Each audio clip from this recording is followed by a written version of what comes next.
Yo, what's up guys, welcome back to another video. This is a reaction to some more geography by Jeff, and the video is what if the big earthquake hits the Pacific Northwest tomorrow. This is a topic that I'm not an expert on, I'll be honest, but I did learn this in school, in geography. This was one of our what would you call it? For like a few months, this was our sort of focus on like earthquakes and stuff like that, and I remember the term San Andreas fault line was mentioned a lot. And just the whole of California, and even I think just the whole coast of that side of the US has a risk of having an earthquake that is unreal.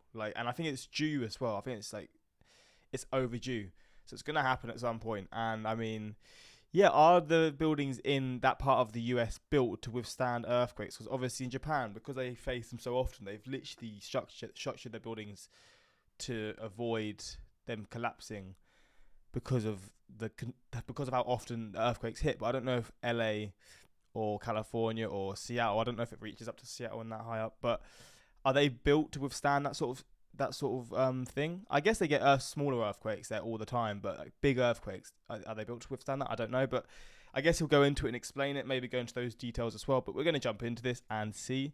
Hopefully going to enjoy. Links are in the description to my Patreon if you want to see some more of my reactions to different things that I can't post to YouTube. But let's jump into this and see a bit more about this topic. Sitting off the coast of the Pacific Northwest is a ticking time bomb. The Cascadia subduction zone will eventually erupt into the biggest earthquake in so it literally goes... Oh, it's the Cascadia one. So there's a San Andreas one different then. So this actually isn't really involving much of California. This is more even parts of Canada. Modern history. And with it will come a level of disaster that the United States has never before experienced. Unfortunately, it also happens to be in a region that has not prepared for such a catastrophic event. God. Well, so what if the Cascadia earthquake hits tomorrow? That kind of answers my question of the preparation isn't really there, which is a worry. Hello and welcome to What If Geography, where we try and answer the great geographic what if questions of the world. I'm your host, Jeff Gibson, and today we're talking about a topic that will literally shake the United States to its core. I am, of course, talking about the Cascadia subduction zone that lies off the coast of California, Oregon, Washington, and British Columbia.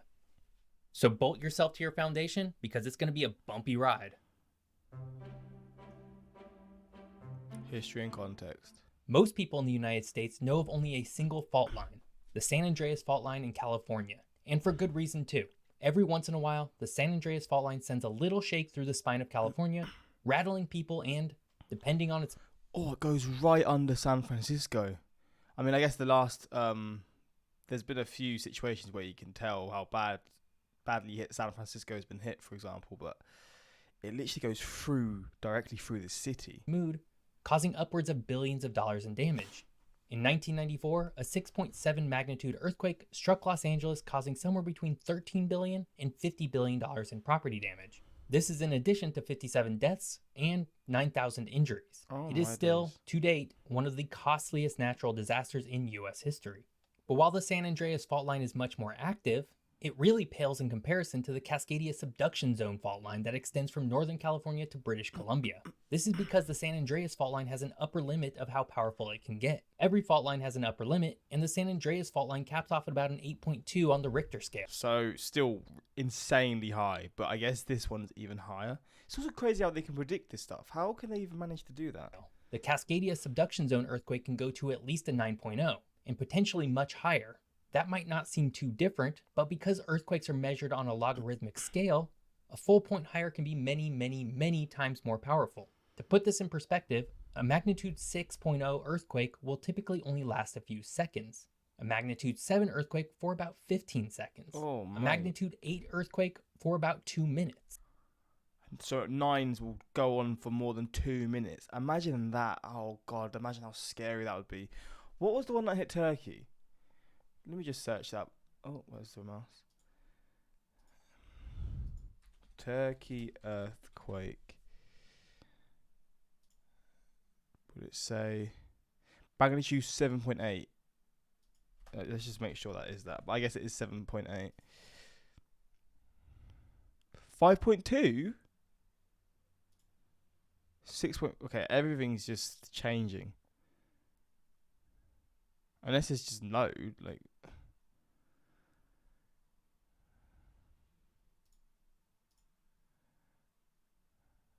Okay, I don't really know. A devastating 7.8 earthquake on the Richter hit southern Turkey in the early hours. 7.8 is high. Especially, I feel like in a country that probably isn't as built as prepared. I mean, Turkey gets earthquakes, so maybe they are built, but I don't think the infrastructure is there to like support facing earthquakes, especially to that degree.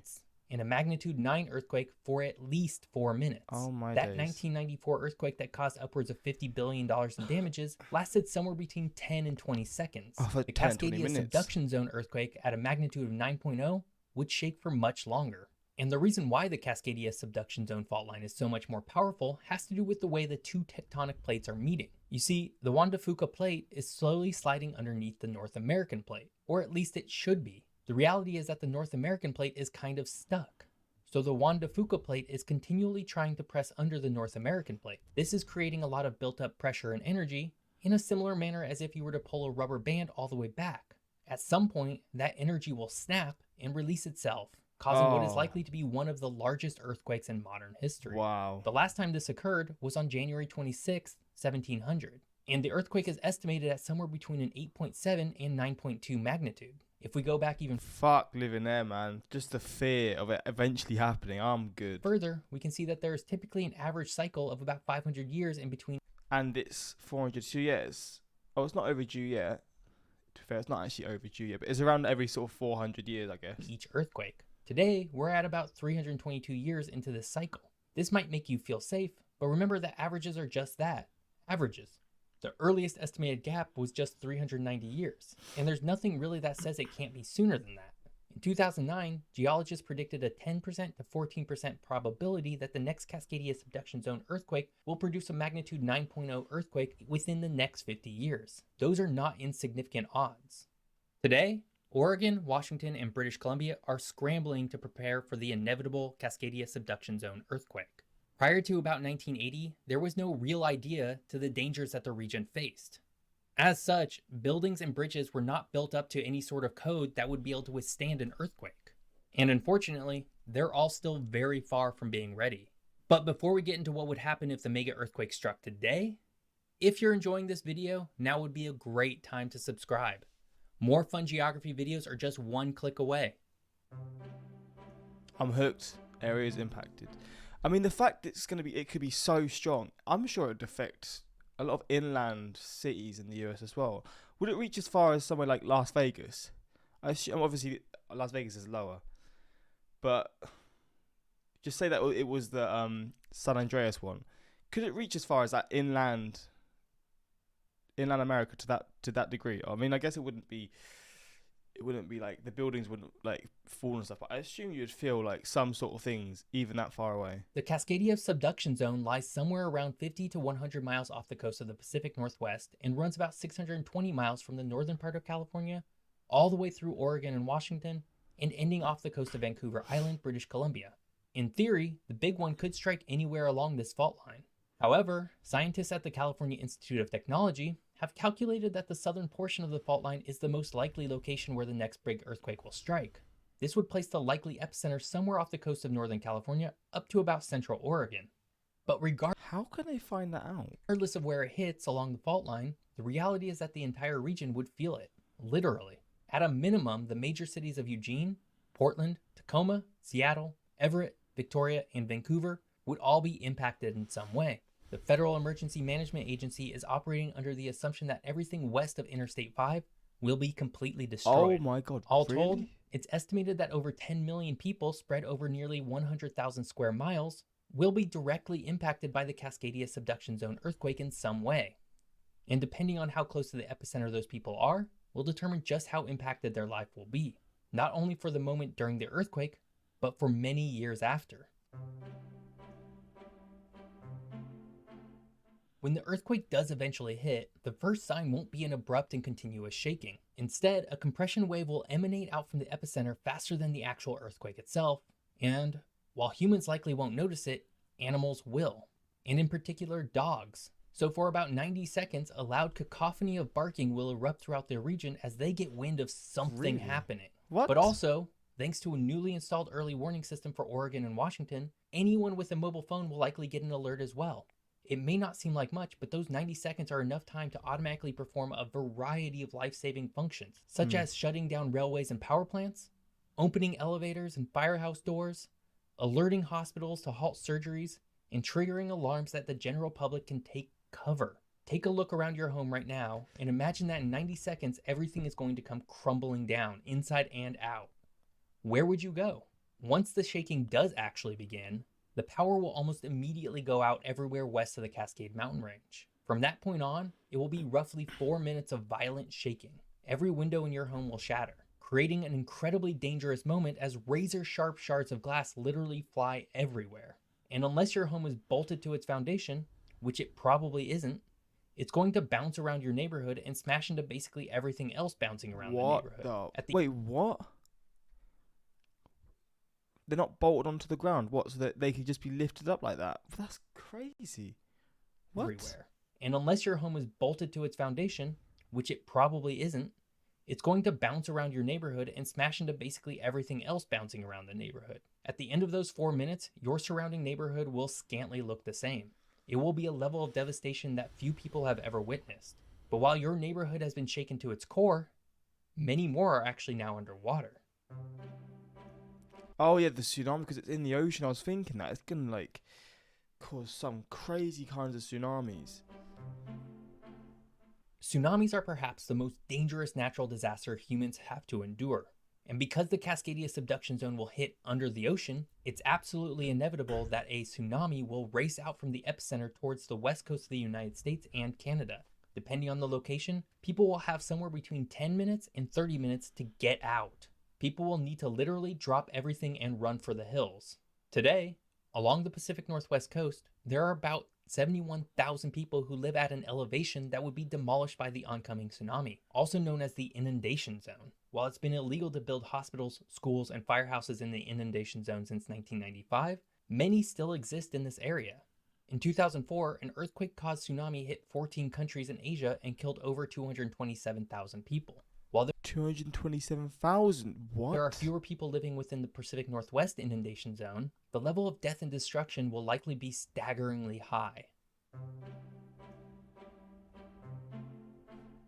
When the shaking stops and the tsunami recedes, the damage to the region will become clear. Coastal communities simply won't exist anymore, and the major cities of the region, mostly Portland and Seattle, will be a crumpled shell of their former selves. For those that survive, they now have to live with the aftermath of such a disaster, and it won't be easy. Currently, it's estimated that along the I-5 corridor, which includes Eugene, Portland, Tacoma, Seattle, and Everett, it will take between 1 and 3 months after the earthquake to restore electricity, a month to a year to restore drinking water and sewer service, 6 months to a year to restore major highways, and 18 months to restore healthcare facilities. On the coast, you can basically double all those numbers. And of course, those estimates do not even apply to the tsunami zone, which will basically be uninhabitable for years. The entire region of the Pacific Northwest will never be the same after the big earthquake. And while the federal government will likely pay for the entirety of the cost to rebuild, the damage to the Pacific Northwest economy will take a generation to rebuild. A large part of the population will leave and simply never return. Major companies and businesses such as Microsoft, Amazon, Nike, Intel, Boeing, and many more large economic engines for the region will relocate to other parts of the country and, again, probably never return in any meaningful capacity.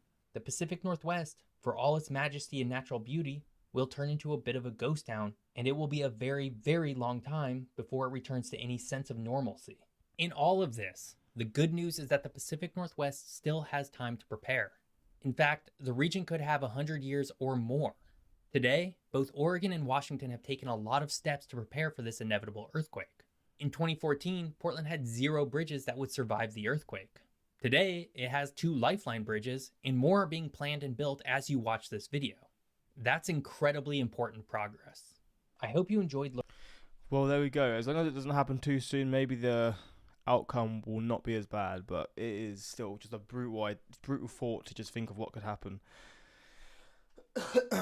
I've been in a 9.2 earthquake in Alaska, 1964. It lasted 5 minutes. I was walking and headed away from all things that might fall on me, out of a large field where I spent the next 4 minutes watching people run out of their houses, stopping cars, streets cracking, and the earth was amazing. I can still hear it in my mind. What the hell? God damn.